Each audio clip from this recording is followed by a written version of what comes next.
This morning I'd like to read from Luke chapter 2, beginning with verse 1.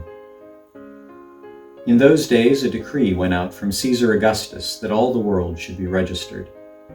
This was the registration before Quirinius was governor of Syria. And all went to be registered, each to his own town.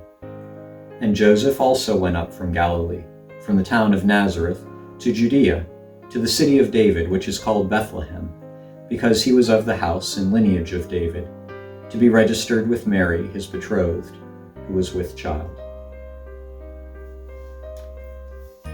Back at the beginning of December, as we were putting our kids to bed one night, we were talking about the incoming snowstorm.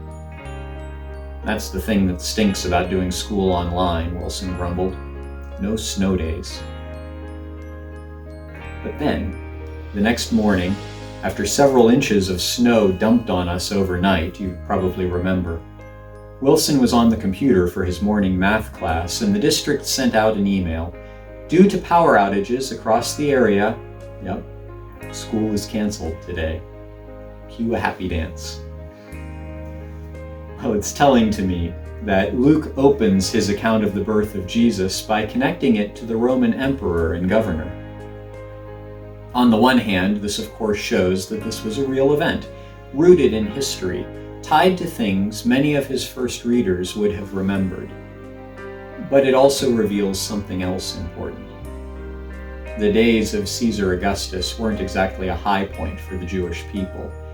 There were inconvenient government mandates, protests and violence, plagues and natural disasters, and it had been 400 years since God had spoken. But in the middle of those most unlikely of times, hope was born.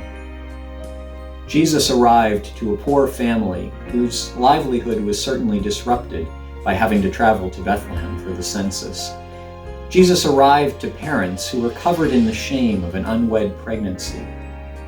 Jesus arrived to an oppressed people when it seemed like God was silent, and he came to set them free.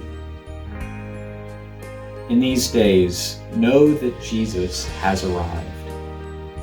Look around, and even in these most unlikely of times, you'll still find God's reminders that he is close by, and he is still in control, and he still loves you. He might even say it through an unexpected snow day. He wants to set you free today from sin and fear and loneliness and heartache. Will you let him?